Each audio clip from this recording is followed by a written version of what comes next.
Dewa Perang Ye Shikai. Bab 1086.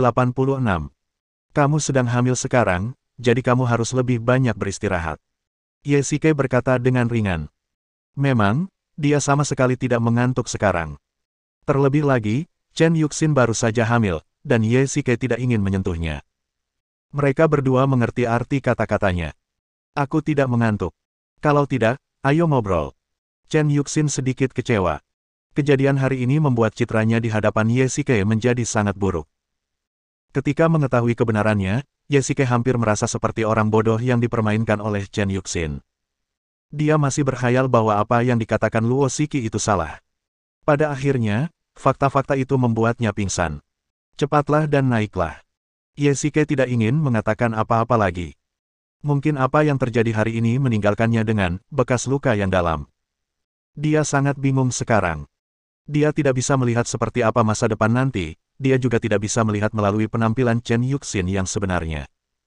Yang mana yang merupakan dirinya yang sebenarnya. Akhirnya, setelah desakan Ye Shikai yang berulang-ulang, Chen Yuxin akhirnya naik ke atas untuk beristirahat. Dia perlahan melepas mantelnya dan duduk sendirian di ruang tamu, menghisap sebatang rokok demi sebatang rokok hingga fajar. Ketika Ye Shikai membuka matanya, dia mendapati dirinya sedang berbaring di kamar. Dia menoleh ke samping dan melihat Chen Yuxin tertidur lelap di sampingnya. Lengannya yang ramping dan putih melingkari lehernya. Dia tampak tertidur lelap. Dia ingat bahwa Ye Shikai kembali ke kamar di pagi hari, mandi dengan sederhana, dan berbaring untuk tidur tanpa memperhatikan Chen Yuxin. Apakah kamu sudah bangun? Chen Yuxin membuka matanya. Matanya sangat menawan, dan pupil matanya sedikit ungu. Saat mereka masih di sekolah menengah, Ye Shikai pernah berkata bahwa mata ini adalah bagian terindahnya. Aku tetap membangunkanmu. Ye Shikai tersenyum getir. Dia hanya menggerakkan bahunya dan Chen Yuxin pun terbangun. Xiao Kai, apakah kamu masih marah padaku? Mata Chen Yuxin dipenuhi air mata, dan dia tampak sangat menyedihkan. Xiao Xin, kau benar-benar keterlaluan kali ini. Ziyun adalah adikku dan Wom adalah teman baikku. Apapun yang mereka lakukan, kau tidak boleh menculik mereka. Ye Shikai seperti orang dewasa, memberi pelajaran pada anak kecil. Ini salahku, Xiao Kai. Aku tidak menjelaskannya dengan jelas kepada Ruoya. Aku ingin memperlakukan mereka dengan baik, tapi... Baiklah, Xiao Xin, aku ingin kamu menjawab pertanyaanku. Nada bicara Ye Shikai tiba-tiba menjadi serius. Anda bertanya, mengapa kamu membiarkan Ruoya menculik mereka saat itu? Nada bicara Ye Shikai tegas. Sebenarnya, dia tidak mengerti mengapa Chen Ruoya ingin menculik mereka berdua. Meskipun Ziyun memiliki temperamen yang buruk, dia tidak pernah ikut campur dalam urusan keluarga Chen. Chen Yuxin sama sekali tidak perlu menculik mereka. Sebenarnya, jika kau tidak mau menjawab, aku akan pergi sekarang. Ucap Ye Shikai dengan dingin. Tidak, Xiao Kai, biar aku yang ceritakan. Chen Yuxin tidak punya pilihan selain menceritakan seluruh sebab dan akibat dari masalah tersebut. Xiao Xin, jadi kamu memasang kamera pengintai di rumah. Setelah mendengar ini, wajah Ye Shikai sedikit bergetar. Chen Yuxin sebenarnya menyembunyikan begitu banyak rahasia, dan Ye Shikai tidak mengetahuinya sebelumnya. Namun, dia tidak terlalu memikirkan pemasangan kamera. Rumah besar keluarga Chen begitu besar sehingga dapat digunakan sebagai labirin, dan memasang kamera juga merupakan salah satu tindakan pengamanan yang penting. Maafkan aku, Xiao Kai. Aku khawatir mereka akan membuat asumsi liar dan menyebarkan berita itu, yang akan berdampak. Berdampak? Apakah itu akan memengaruhi kemajuan pernikahan? Ye Shikai menyela. Dia akhirnya mengerti. Sejujurnya, dia merasa sedikit geli.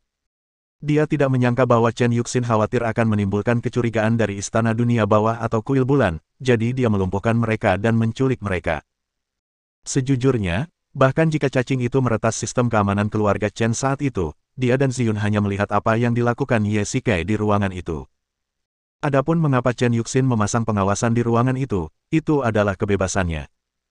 Sebaliknya, perilaku Chen Yuxin malah lebih ekstrim. Dia malah menculik dua orang. Akibatnya, dia berada dalam situasi yang sulit. Tidaklah tepat untuk mengurung atau melepaskan kedua orang itu, dan akibatnya, terjadilah lelucon seperti itu.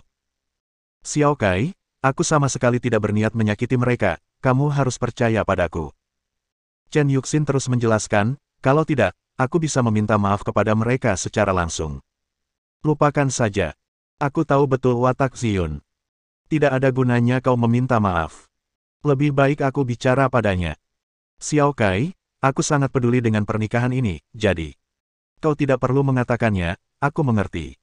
Ye Shikai menghela napas. Meskipun Chen Yuxin tampak kuat, hatinya masih sangat tidak aman. Bahkan, dia juga mengerti bahwa pernikahan ini tidak sekuat yang terlihat. Dia bahkan tahu bahwa Ye Shikai masih mencintai Su Qingyu. Laut Cina Timur, keluarga Zheng. Tuan, jasad wanita muda itu baru saja dikubur. Kita harus menghukum pembunuhnya sesegera mungkin. Putri tertua keluarga Ji Yanjing memiliki asal-usul yang tidak diketahui dan identitas yang istimewa. Ada bukti fisik di tempat kejadian perkara. Dia pasti pembunuhnya, tidak ada keraguan tentang itu. Dalam beberapa hari terakhir, keluarga Zheng telah kacau balau. Zheng Li menatap para tetua keluarga yang cerewet di depannya dan tidak dapat menahan sakit kepala. Keluarga Zheng memang kuat, tetapi jumlah anggota keluarga langsungnya terlalu sedikit. Banyak kekuasaan yang tersebar di tangan para tetua keluarga dan cabang-cabang agunan, seperti para pangeran di zaman dahulu. Penyebaran kekuasaan sering kali berarti perintah yang tidak konsisten, sulit diatur, dan bahkan konspirasi dan pertikaian internal. Zheng Li bukanlah seorang patriark yang bodoh. Dia ingin menyelesaikan situasi saat ini, tetapi tidak sekarang. Dia mencari waktu yang terbaik. Ledakan. Sekarang, waktunya telah tiba. Pintu ruang konferensi dibuka perlahan, Zheng Ji masuk dari luar, dan perhatian semua orang terfokus pada pintu. Penatua Zhang, Penatua Zhou, Penatua Li, kalian berdebat dengan sangat keras. Zheng Ji berkata dengan suara dingin, seolah-olah dia meremehkan para penatua. Meskipun mereka memiliki senioritas yang lebih tinggi, mereka tetaplah raja dan menteri.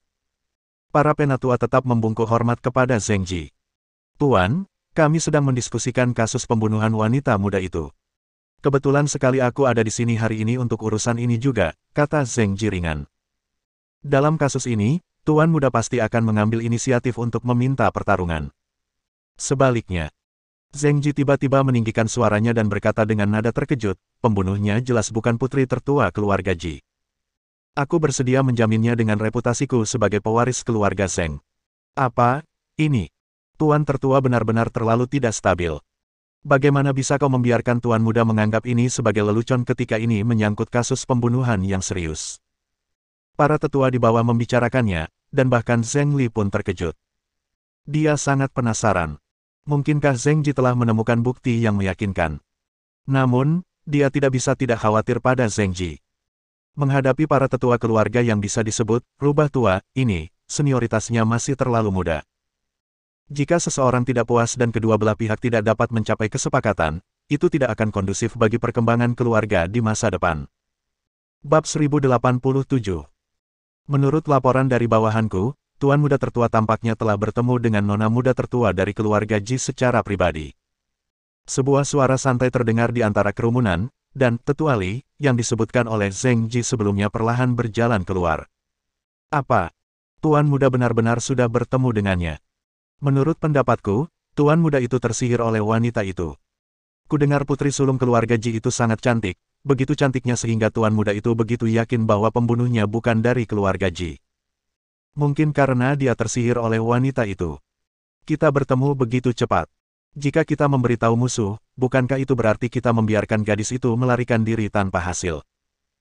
Para tetua di bawah sedang mendiskusikan masalah ini, masing-masing dengan pendapat yang berbeda, tetapi banyak dari mereka yang menganggap bahwa perilaku Zheng Ji terlalu gegabah.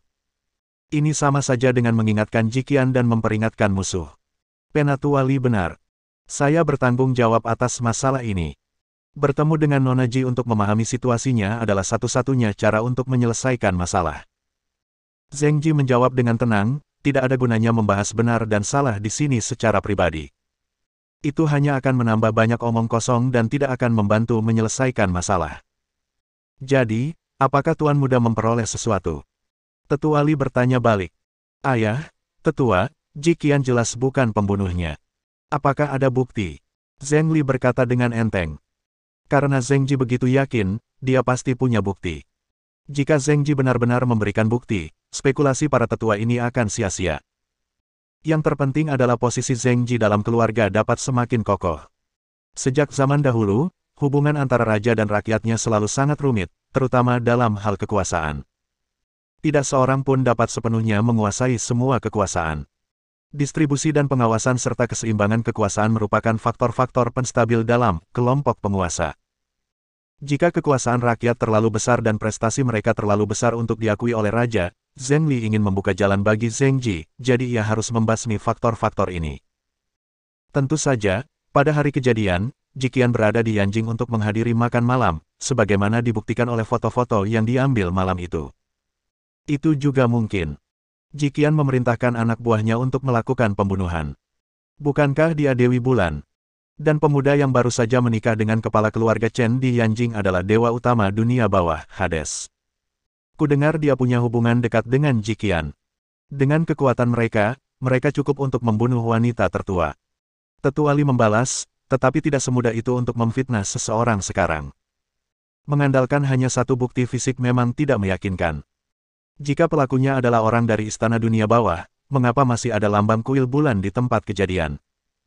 Hal lain adalah bahwa dunia bawah tanah adalah kekuatan asing. Tanpa sebab dan akibat, mengapa mereka mengambil risiko besar untuk melakukan pembunuhan? Kata-kata Zhengji membuat semua orang terdiam. Pembunuhan itu masalah serius. Kita tidak bisa menjelek-jelekkan seseorang tanpa bukti. Tuan muda, menurut pendapat Anda, siapa pembunuhnya? Salah satu tetua mengalihkan pembicaraan. Tetua Li adalah sosok yang sangat dihormati dalam keluarga Zheng, tetapi dia terdiam dan malu dengan jawaban Zhengji. Tidak sulit untuk berspekulasi siapa dalang semua ini.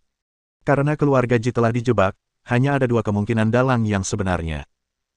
Salah satunya adalah mereka adalah musuh keluarga Zheng kita, dan mereka ingin mengalihkan perhatian mereka dengan menjebak keluarga Ji. Jika kita benar-benar bertarung sampai mati dengan keluarga Ji, kedua belah pihak akan menderita, dan kerabat kita akan sedih, sementara musuh kita akan senang, dan mereka dapat meraup keuntungan. Lalu bagaimana dengan kemungkinan kedua? JR, silakan lanjutkan. Mulut Zhengli sedikit melengkung. Seperti yang diharapkan, Zhengji tidak mengecewakan mereka. Ayah dan anak itu hanya bernyanyi serempak, memungkinkan Zhengji untuk membangun gengsi di hadapan semua orang.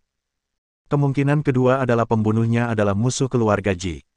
Mereka membunuh putri tertua dan kemudian menjebak keluarga Ji. Laut Cina Timur. Sudah begitu banyak hari berlalu, dan masih belum ada berita tentang hantu itu. Akhir-akhir ini, para penjaga kegelapan dan penjaga bulan dari Istana Dunia Bawah dan Kuil Bulan semuanya sibuk mencari hantu itu. Ye Shike juga mengeluarkan perintah kepada semua orang, meminta mereka untuk menemukan hantu itu dan kembali. Nona Dewi Bulan, mungkinkah hantu itu sudah meninggalkan Laut Cina Timur? Tuan Muda Zheng juga telah mengirim orang untuk mencari kemana-mana akhir-akhir ini. Selena berdiri di samping Jiqian. Populasi kota Donghai lebih dari 20 juta. Mencoba menemukan seseorang di kota sebesar itu seperti mencari jarum dalam tumpukan jerami. Namun, Istana Dunia Bawah juga punya caranya sendiri. Meskipun cara ini bodoh, mungkin efektif.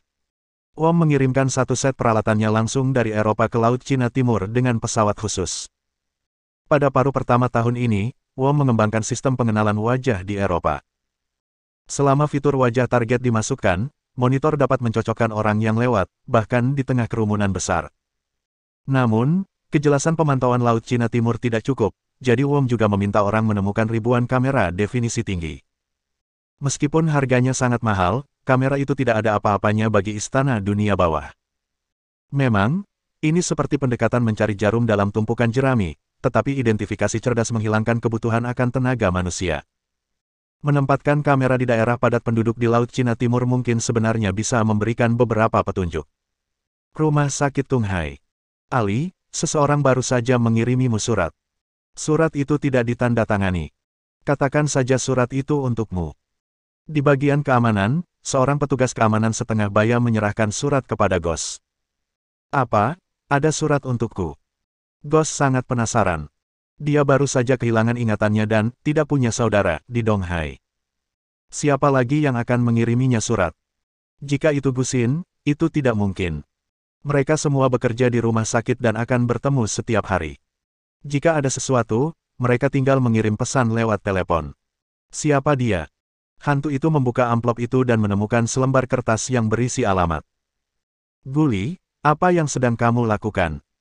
Pada saat ini, Gusin tiba-tiba menepuk bahunya dari belakang, dan Ghost tanpa sadar menyimpan catatan itu. Tidak apa-apa, Satpam, tentu saja aku sedang berpatroli. Ghost melirik Gusin. Bagaimana denganmu? Bukankah kamu harus mengurus pasien? Sekarang sudah tidak apa-apa, tidak banyak orang. Aku baru saja menyuntik seorang anak dan sekarang aku keluar untuk beristirahat sebentar, jelas Gusin. Seseorang baru saja memberiku sebuah amplop berisi catatan di dalamnya. Hantu itu ragu sejenak, tetapi tetap mengatakan yang sebenarnya. Dia punya firasat samar bahwa alamat ini tidak sesederhana itu. Siapa yang akan begitu membosankan? Mengingat apa yang dikatakan, Brother Wolf, terakhir kali, Ghost tiba-tiba menjadi waspada. Alamat ini adalah sebuah klub malam di Donghai. Jika dia ingat dengan benar, klub malam ini cukup populer. Begitu malam tiba, klub malam itu sangat populer. Ini. Sebaiknya kau abaikan saja. Dia tidak punya niat baik.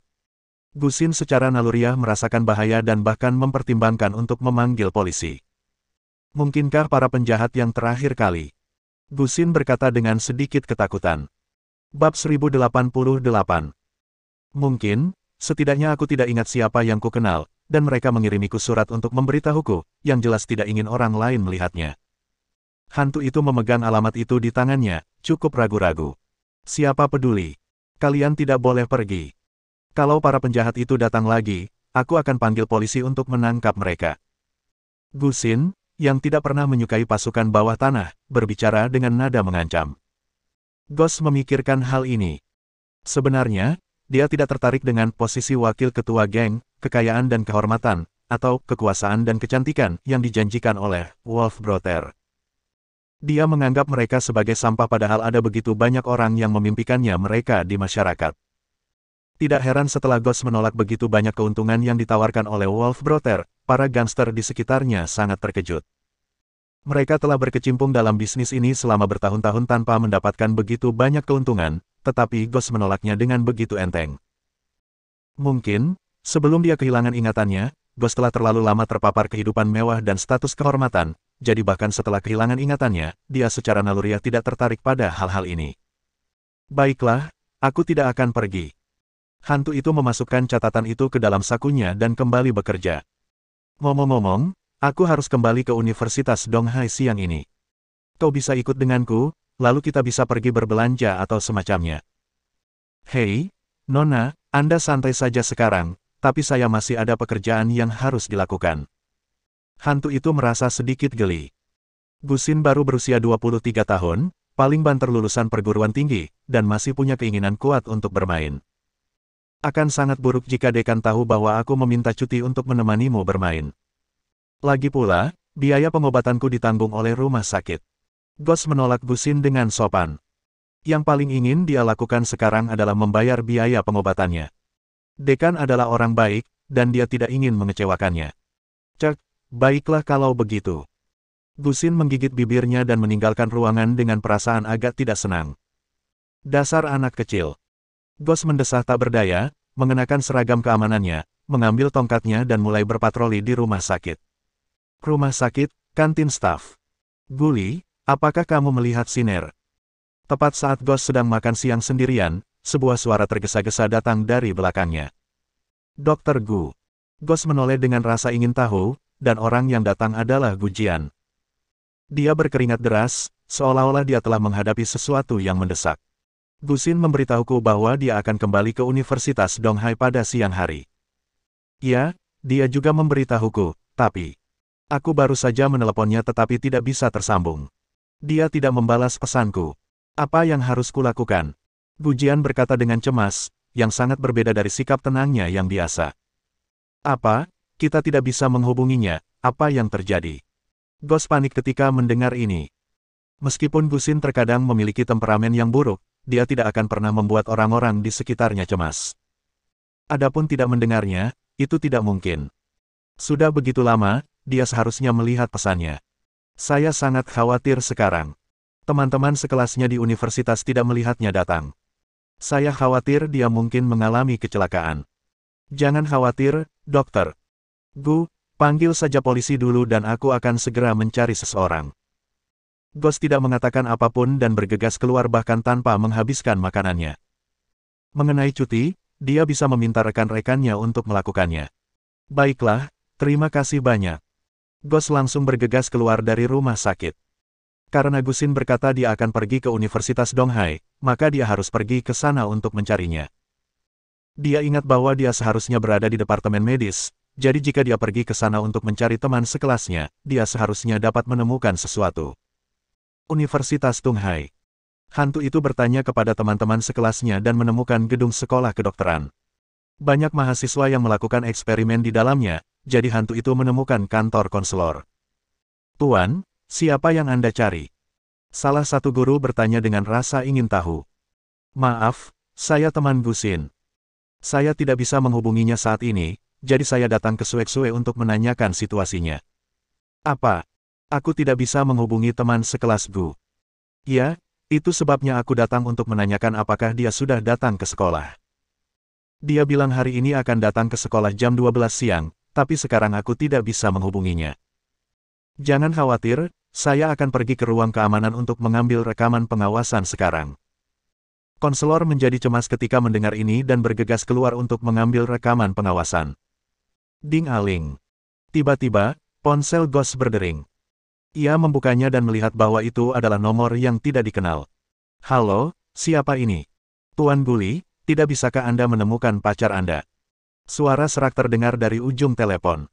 Orang lain tidak dapat mendengarnya, tetapi Ghost langsung mengenalinya. Orang di ujung telepon itu adalah Saudara Serigala. Kamu adalah Saudara Serigala, bagaimana kamu tahu? Gusin ditangkap olehmu, kan? Hati Guli menegang, tetapi dia segera mengerti bahwa Saudara Serigala mengancamnya untuk menghadiri perjamuan itu secara langsung. Niat membunuh melonjak di dadanya. Para bajingan ini tidak akan pernah melepaskannya. Haha, Tuan Guli, jangan khawatir. Aku tidak melakukan apapun pada Nona Gusin. Aku hanya berharap kamu bisa datang sendiri. Mengenai alamatnya, aku sudah mengirim seseorang untuk mengantarkannya pagi ini. Kaulah yang mengirim amplop itu, kata Ghost dingin. Jika kau berani menyentuh sehelai rambut pun dari Gusin, aku akan menghancurkan geng pasir hitam milikmu. Jangan khawatir, aku tidak akan pernah menyakiti Nona Gu. Sebaliknya, aku telah menyiapkan jamuan makan dan menunggu kalian berdua. Oh, ngomong-ngomong, tolong jangan panggil polisi, Tuan Guli. Saya tidak ingin memperumit keadaan. Baiklah, kalau begitu kamu tunggu aku. Ghost menutup telepon. Sekarang setelah dia tahu di mana Gusin berada, dia harus pergi dan menyelamatkannya. Namun, dia hanya bisa pergi sendiri.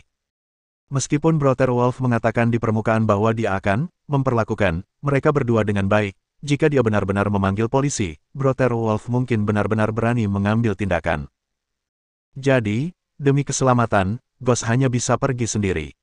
Namun, dia yakin bahwa kekuatannya cukup untuk menyelamatkan orang. Donghai, ruang bawah tanah gedung dunia. Apakah ini Tuan Guli? Pemimpin geng sudah lama menunggu di sana. Ketika Ghost tiba di sana, dia melihat dua anggota geng pasir hitam berdiri di pintu menunggu. Kau yang memimpin jalan, kata Ghost ringan. Keduanya membuka gerbang besi.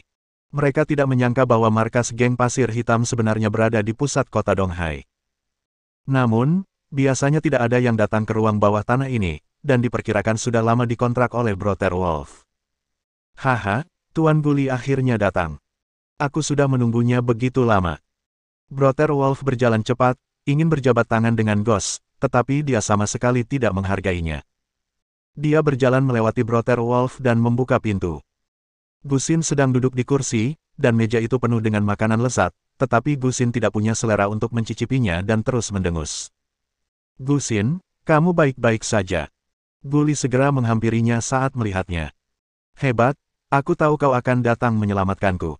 Bab 1089. Gusin bergegas mendekat, memeluk Ghost erat, dan air matanya tiba-tiba mengalir. Mereka tidak menyakitimu, hantu itu segera menghibur. Tenanglah, Tuan Guli. Aku sama sekali tidak mempersulit Nona Gusin. Saudara Wolf melambaikan tangannya, dan anak buahnya membungkuk sebelum pergi, menutup pintu di belakang mereka. Mohon maafkan bawahan saya atas kecerobohan mereka. Saya akan minum segelas dulu untuk meminta maaf kepada Nona Gusin. Saudara Wolf mengambil segelas anggur putih dan meminumnya dalam sekali teguk. Saya sudah menyiapkan hot pot, silakan duduk. Brother Wolf melambaikan tangannya, dan beberapa anak buahnya meletakkan hotpot besar di tengah meja. Ghost dengan hati-hati memeriksa tubuh Gusin dan tidak menemukan luka luar. Ada begitu banyak hidangan lezat di atas meja. Tampaknya Brother Wolf tidak mempersulit Gusin. Memikirkan hal ini, Ghost menghela napas lega. Duduklah di sebelahku. Ghost melindungi Gusin di belakangnya.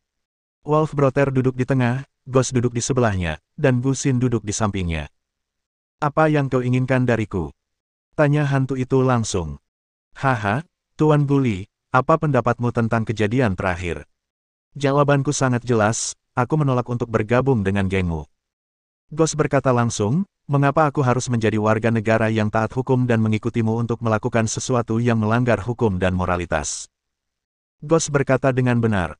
Memang, hitam adalah hitam dan putih adalah putih. Bahkan jika kau membicarakannya dengan cara yang mewah, sulit untuk mengubah kenyataan. Dunia bawah tanah ditakdirkan untuk menjadi tempat di mana hitam dan putih tidak dibedakan, jadi Ghost tidak menyetujui permintaan Wolf Brother. Tuan Guli, kudengar Anda baru saja kehilangan ingatan, kan? Saudara Wolf tidak cemas. Ia menyilangkan tangan di dada, mengambil sepotong daging kambing yang baru dimasak dari panci panas, dan memakannya dengan santai. Secara logika, amnesia hantu itu adalah milik informasi pasien, dan informasi pasien adalah privasi pribadi dan tidak boleh diungkapkan. Jadi, bagaimana saudara Wolf mengetahuinya?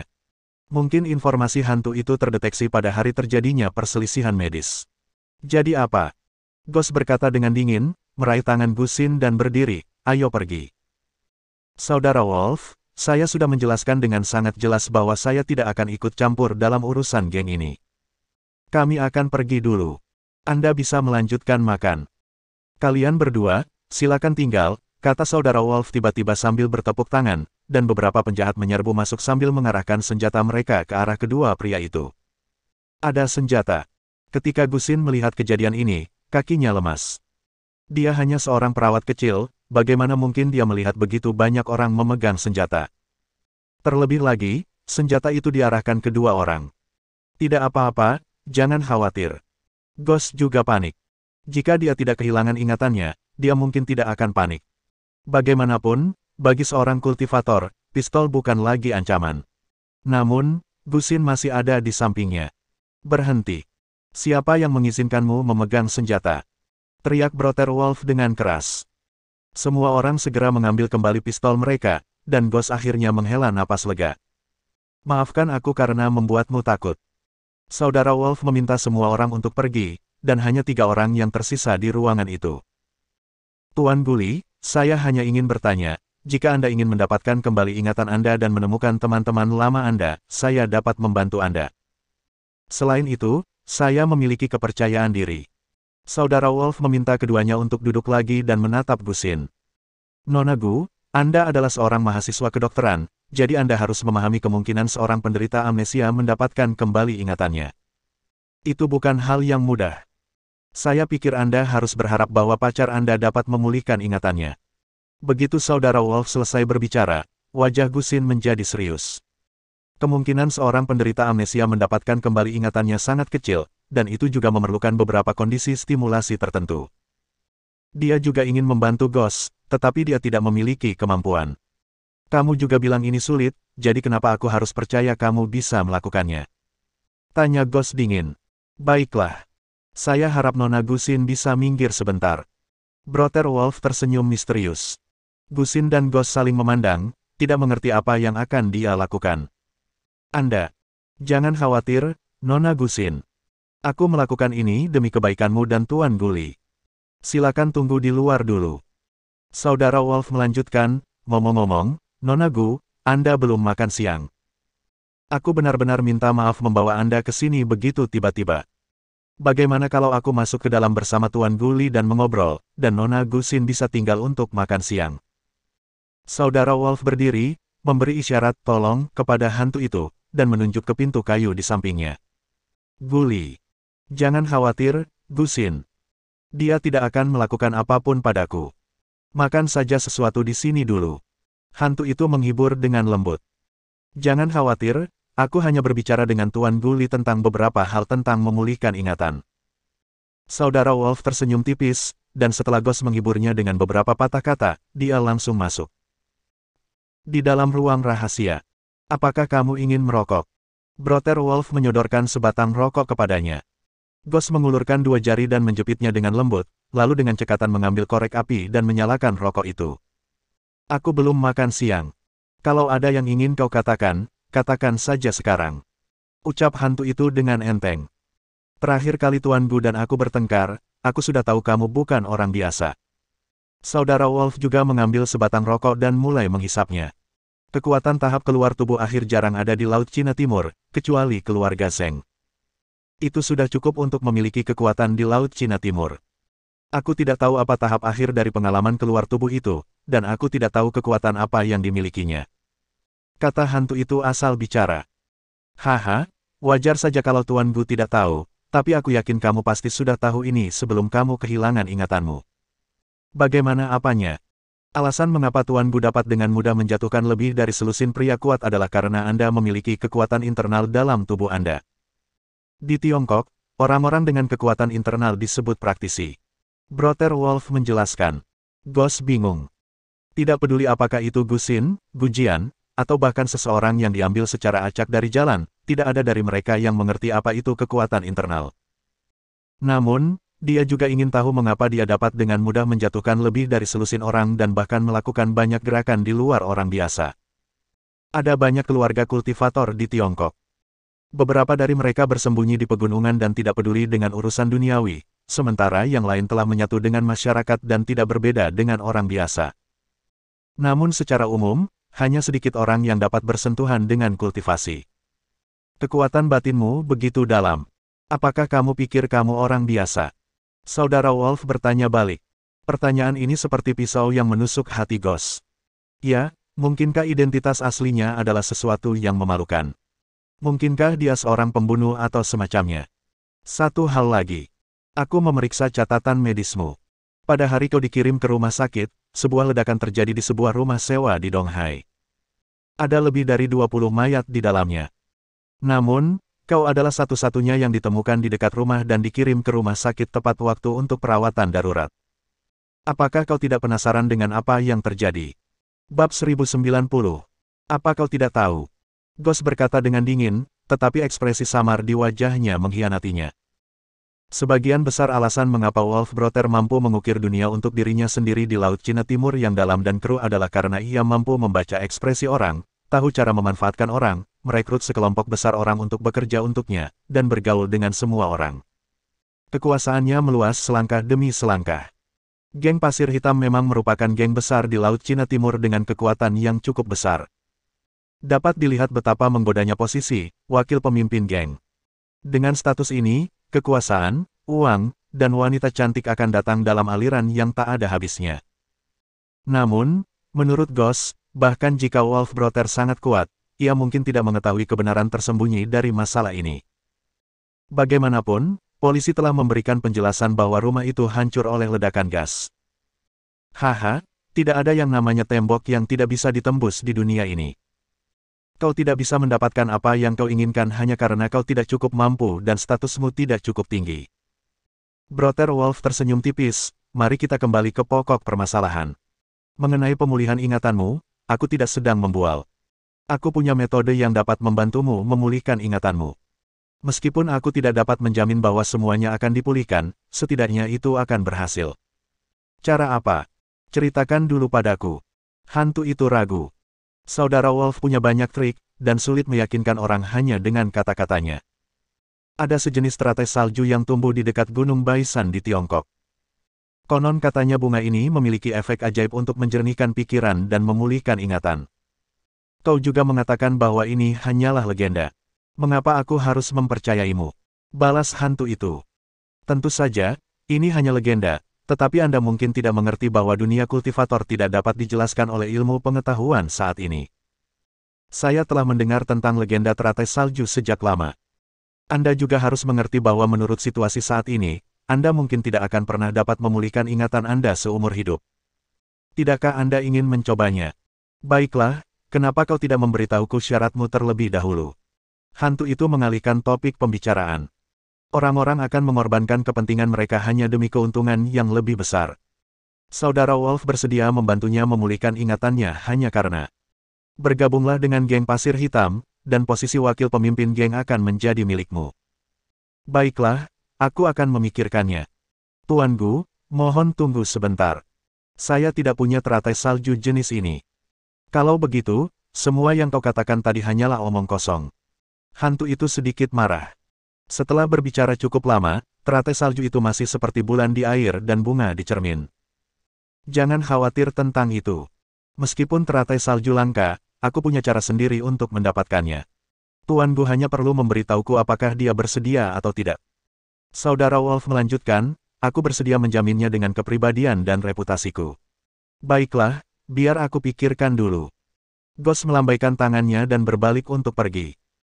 Tiba-tiba dia berbalik lagi, menatap Wolfbrother dengan wajah serius dan memperingatkannya, jika kamu berani menyerang orang-orang di sekitarku lagi di masa depan, aku tidak akan pernah memaafkanmu. Tentu saja. Jika Tuan Gu tidak keberatan, saya juga bisa mengirim seseorang untuk melindungi Nona Gu. Lupakan saja, suruh orang-orangmu menjauh darinya. Ucap hantu itu lalu meninggalkan ruangan itu. Gu Xin, ayo pergi. Ghost menggandeng tangan Gu Xin dan meninggalkan ruang bawah tanah di hadapan semua orang. Meskipun dia tampak memusuhi Wolfbrother, sejujurnya, ketika Wolfbrother mengatakan bahwa White Mountain Snow Lotus dapat memulihkan ingatan, dia tetap terharu. Meskipun dia sangat bahagia selama waktu yang dihabiskannya bersama Gu Xin, dia tetap merasa sangat hampa saat larut malam. Tidak dapat dipungkiri bahwa hati seseorang akan hampa setelah kehilangan ingatan lebih dari 20 tahun. Gunakan ponselmu untuk melaporkan bahwa kamu aman terlebih dahulu. Ayahmu, guru-gurumu, dan teman-teman sekelasmu di sekolah sedang mencarimu. Ghost menyerahkan ponselnya. Apa yang baru saja dikatakan orang itu kepadamu? Gu Xin bertanya dengan cemas, tangannya tanpa sadar mencengkeram lengan pria itu. Tidak ada, hanya sesuatu tentang memulihkan ingatan. Hantu itu berkata dengan acuh tak acuh, mengambil kesempatan untuk mengalihkan topik pembicaraan. Kamu harus lebih berhati-hati di masa depan dan jangan bertemu orang jahat lagi. Tidak, orang itu mencoba mengajakmu bergabung dengan mereka. Gu Xin tampak curiga dan terus bertanya, sudah kubilang, kamu tidak boleh terlibat dengan mereka. Ayahku berkata bahwa selama kamu memulihkan diri dengan baik, ingatanmu mungkin masih bisa pulih. Jangan khawatir, saya punya prinsip. Saya tidak akan pernah melakukan apapun yang dapat mengarah pada kolusi dengan orang lain. Mall Paradise. Xiao Kai, apa pendapatmu tentang gaun ini? Tuan Chen, ini adalah produk baru yang baru saja dikirim oleh seorang desainer Italia. Pasti cocok untuk Anda. Petugas di sebelahnya menyanjung. Yesike mengangguk sedikit dan memaksakan senyum dari sudut mulutnya. Xiao Xin, kita hanya akan berbulan madu, tidak perlu membawa begitu banyak pakaian. Yesike tersenyum getir. Chen Yuxin tidak perlu khawatir tentang uang. Dia bisa mengemasi pakaian yang disukainya dan mengirimkannya kembali ke rumah keluarga Chen. Hanya dalam satu pagi, dia telah membeli lebih dari 20 potong. Tidak masalah. Aku bisa memakainya setiap hari. Chen Yuxin tersenyum tipis dan terus melihat pakaiannya. Kalau begitu aku akan pergi ke restoran dulu. Tekanan udara di sini agak rendah. Yesike tersenyum canggung dan Chen Yuxin mengangguk. Pergi berbelanja dengan pacarnya, terutama pergi ke toko pakaian, mungkin merupakan titik sakit bagi banyak pria. Yesike juga sama ketika mereka pergi berbelanja sebelumnya. Dia benar-benar tidak tahan, jadi dia pergi ke restoran atau kedai teh susu di sebelah untuk beristirahat. Saat itu hampir tengah hari, dan Yesike berencana pergi ke restoran untuk memesan makanan terlebih dahulu. Ini adalah restoran barat yang sangat mewah. Biasanya banyak orang datang untuk makan di sini, dan selalu ada orang yang mengantre di luar. Namun, Chen Yuxin memiliki status khusus, dan orang-orang di posisi tinggi secara alami memiliki hak istimewa, jadi meskipun ini adalah waktu makan puncak, Yesike tetap diundang dengan hormat ke restoran oleh pelayan. Tuan Ye, kami telah menyiapkan ruang VIP untuk Anda dan Nona Chen. Seorang manajer pria berkata dengan hormat, dengan nada menyanjung. Mengapa saya tidak bisa menggunakan kamar pribadi jika tidak ada seorang pun di sini? Maaf, Nona, kamar ini sudah dipesan. Pada saat ini, pertengkaran ringan terdengar tidak jauh dari sana. Wajah manajer itu sedikit berubah, dan dia segera meminta maaf kepada Yesike sambil tersenyum, takut hal itu akan memengaruhi suasana hatinya. Tuan Ye, mohon tunggu sebentar. Saya akan mengurus masalah kecil. Manajer itu berjalan menuju suatu tempat yang tidak jauh dari situ.